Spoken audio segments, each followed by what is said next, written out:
বিগত ফ্যাসিবাদের আমলে যেভাবে সিন্ডিকেট করে মালয়েশিয়ার শ্রমবাজারকে বন্ধ করা হয়েছিল, সরকার আবারও সেই সিন্ডিকেটের পুরনো পথে হাঁটা শুরু করেছে। বাংলাদেশে 2000-এর মতো রিক্রুটিং এজেন্সি আছে। শ্রমিকরা তাদের পছন্দ মতো এজেন্সিকে বাছাই করে তারা কম দামে মালয়েশিয়া যাবে। বিভিন্ন ভাবে আমরা খবর পাচ্ছি সরকারের বিভিন্ন মন্ত্রীদের, বিভিন্ন আত্মীয়দের কোম্পানিগুলো 25টা সিন্ডিকেট কোম্পানির কাছে আবার সেই শ্রমবাজার তুলে দিয়ে বাংলাদেশের শ্রমিকের পিঠে মাটি দ্বারা বিক্রির পদক্ষেপ গ্রহণ করেছে। দীর্ঘদিন থেকে বাংলাদেশের গ্যাস সংকট চলছে, বিদ্যুতের সংকট চলছে। আমাদের যেই বাংলাদেশের পোশাক শিল্প থেকে আমরা 80% ফরেন রেমিটেন্স পাই, ইতিমধ্যে আমরা দেখতে পাচ্ছি প্রায় 3 শতাধিক কারখানা বন্ধ হয়ে গিয়েছে। আমরা সরকারকে বলবো, চাকরি আপনারা দিতে পারেন আর না পারেন, দয়া করে আমরা যেখানে কর্মরত আছি সেই জায়গার নিশ্চয় আপনাদেরকে দেন। সরকারের এক মন্ত্রী এক ধরনের কথা বলেন, কেউ বলেন 2 বছর লাগবে, কেউ বলেন 1 বছর লাগবে।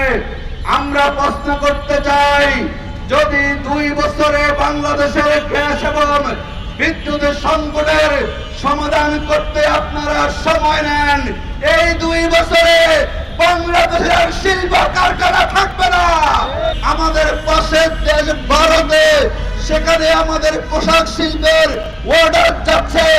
তার মানে কি আপনারা ভিন্ন কোন কৌশল অবলম্বন করে পাশের দেশকে সুবিধা দেওয়ার জন্য এটি গ্রহণ করেছেন কিনা জনগণের কাছে আপনাদেরকে জবাবদিহি করতে হবে। আপনারা তো আমাদেরকে অনেক কথা শুনিয়েছেন নির্বাচনের আগে। আপনারা অনেক অভিজ্ঞ দেশ পরিচালনায় আপনারা 3 বার ক্ষমতায় ছিলেন। দুর্ভাগ্য হচ্ছে এই 6 মাসে দেশ পরিচালনার কোন অভিজ্ঞতা আমরা দেখতে পাই না। সব ক্ষেত্রেই আপনারা দুর্বলতার, অনভিজ্ঞতার পরিচয় আপনারা উপস্থাপন করেছেন। আমরা জানি না আমাদের বাণিজ্য মন্ত্রীকে, আমরা জানি না তার স্যার, আমরা দেখি না, কিন্তু আমরা দেখি বাজারে আগুন লেগেছে, এই আগুনকে আপনাদের নিভাতে হবে। অবিলম্বে জাতীয় মজুরি বোর্ড গঠন করতে হবে। বাংলাদেশে যারা চা শ্রমিক আছে তারা আন্দোলন করছে, দিনে মাত্র 500 টাকা মজুরি চাচ্ছে, যেটা সরকার প্রতি বছর 8 টাকা বাড়িয়ে 196 টাকা করেছে। বাংলাদেশের চা বাগানে দাসপ্রথা চলছে, এখানে মনুষ্যত্ব বোধ নাই, মানবিকতা বোধ নাই। অবিলম্বে চা শ্রমিকের দৈনিক মজুরি 500 টাকা বাস্তবায়ন করতে হবে। আমরা আশা করি আমাদের সরকার বাহাদুর যারা আছেন তারা আমাদের কথাগুলো শুনবেন।